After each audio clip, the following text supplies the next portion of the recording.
What's up everyone, I'm Real Prison Sword, and I'm back with another Path of Champions Top 10 video.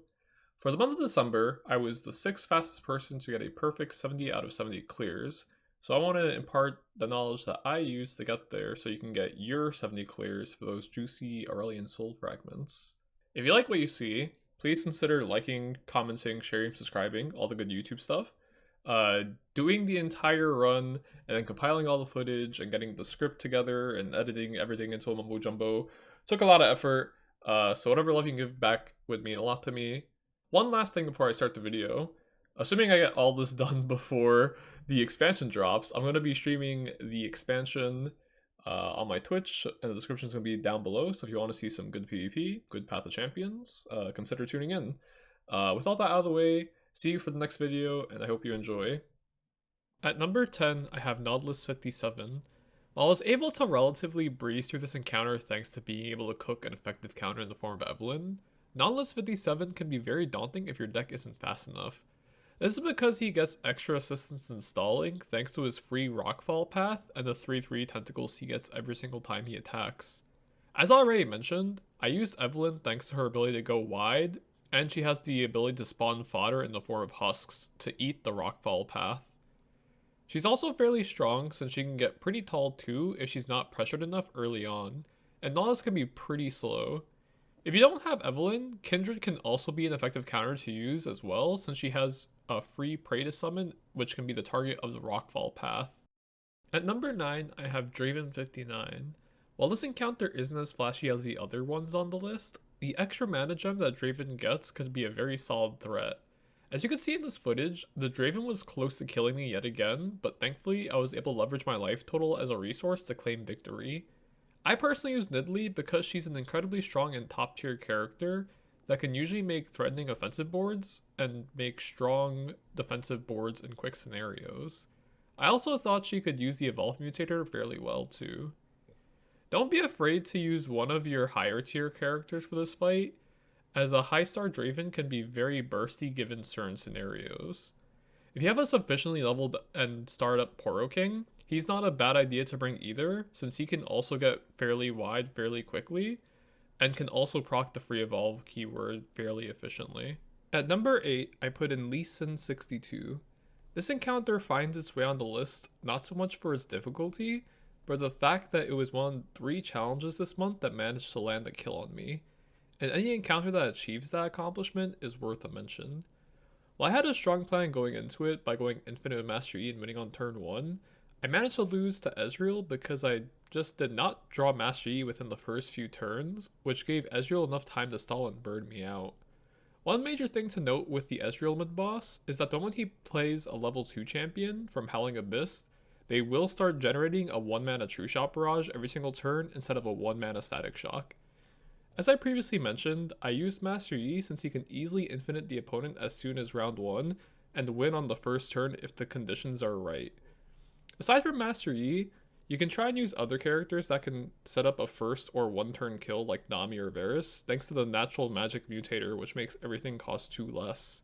At number 7, I put in Katarina 60. This encounter can be dangerous because their units are especially bulky thanks to the Big Feast mutator, giving all their units an extra 3 health. What this means in the grand scheme of things is that it'll be harder to prevent the Katarina final boss from leveling up and constantly rallying on you, since needing to remove a 5 health Katarina is much more difficult than the usual 2 HP. Caitlyn is also a fairly strong mid boss too, as she can last longer, which means more flash bombs will be put into your deck, which means if she levels up, she'll land more incidental burn on you. I used Yasuo because out of all the top tier characters in the game, Yasuo is incredibly consistent at stalling against bulky units, and if he's strong enough, he'll be able to endlessly remove whatever threat the Caitlyn or Katarina could manage to throw against you. If you don't have a Yasuo remaining, try other characters which can deal with early Katarinas like Veigar. At number 6, I put in Viego 48. Viego mainly finds himself on this list thanks to his mini-boss Aurelia that precedes him. As I mentioned on my live streams and in my previous Deadly November monthly challenges video, Aurelia is probably the most dangerous encounter you will usually face off against in Path of Champions. The fact that she has Scout means that her effective damage will double thanks to being able to attack twice. In addition to this, the Suffer Mutator means trying to block her blades means that you'll lose your board in the process. Thanks to the fact blocking becomes inefficient, that means you'll either need to win as soon as possible or risk getting burned out. I wound up deciding to use a Jinx early because I imagine the rally with Scout to be extremely messed up. If you don't have a Jinx, consider using other busted tier characters like Aurelion Sol, Nami, Aatrox, or Veigar. At number 5, I put in Fiora 69. This encounter finds its spot on the list once again due to a Targon variant Ezreal mid-boss. There's just lots of burn that you can receive from a spell shielded Ezreal with a bunch of free stats, and with the Suffer Mutator, you'll have difficulty sticking units onto the board if you don't play carefully. This is especially the case since Ezreal constantly throwing discounted static shocks makes it easier to set up the 3 damage at round start that they would take for being damaged. Once you get past the initial Ezreal, I will say I think the Fiora final boss is a bit more easier, but I would argue she's still not a pushover, so you should take her seriously. I personally used Jinx since I wanted to save her for the final 2 missions, and I knew she would be pretty much an auto-win against any encounter. If you don't have Jinx, then I'd recommend using whatever champions you find to be emergency top tier level. So Aatrox, Nami, Aurelion, or Yasuo are what I feel are my personal bests, and these are all good options to consider in general. At number 4, I have Jinx 67. This challenge mainly finds its way on the list due to the fact it was another one of the 3 encounters that managed to kill me this month. The only reason I lost it was because I had the lowest percentile and worst draw possibly known, so the Lee Sin was able to stall long enough to burn me out with his level 2 ability. If you watched live or saw the VOD, you could see the salt rising and the sanity slipping. However, once I did draw an adequate hand in the rematch, the encounter was relatively simple and I was able to claim victory with Lux.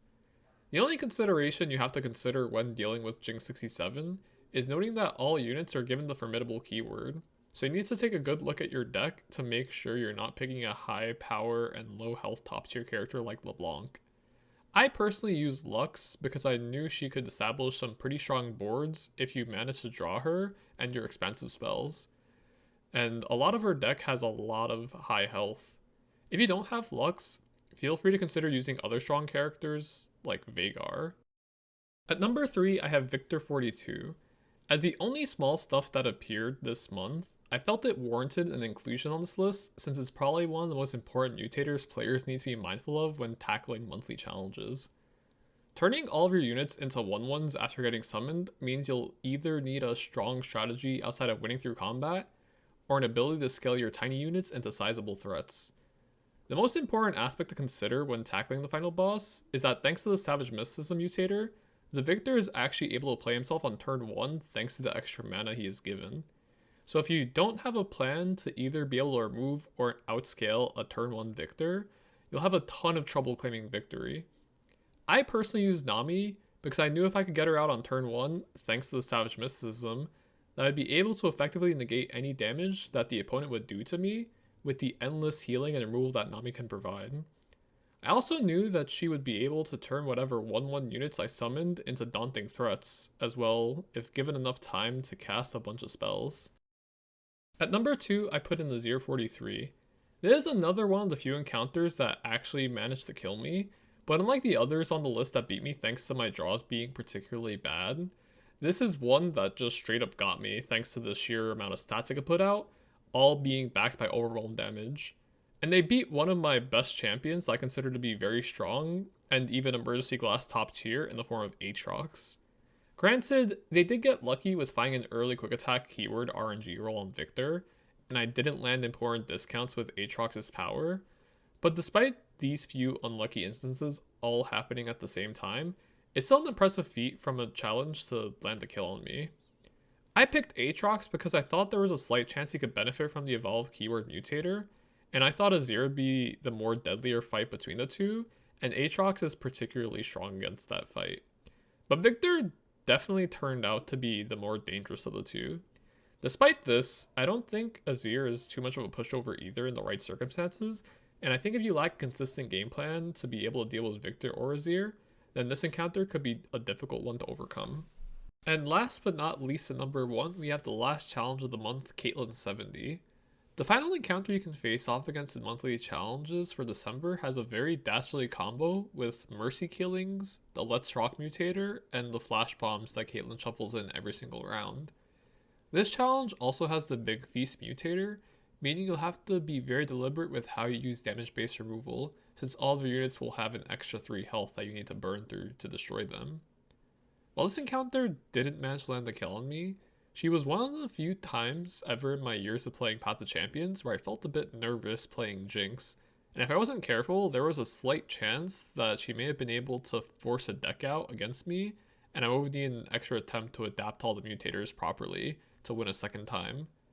As is the final encounter, throw your best characters into this challenge, but whatever character you land on, try to pick a champion that doesn't need to stay on the board for more than 2 turns, as it's especially difficult to keep any unit alive if you don't have any healing, as even regeneration won't save a character from mercy killings. Anyways, that's my pick for the deadliest top 10 encounters of the December monthly challenges. If you enjoyed the video, please consider liking, sharing, commenting, and subscribing. You can also catch me playing live on Twitch, where you can find the link in the description below. I hope to see you in the next video.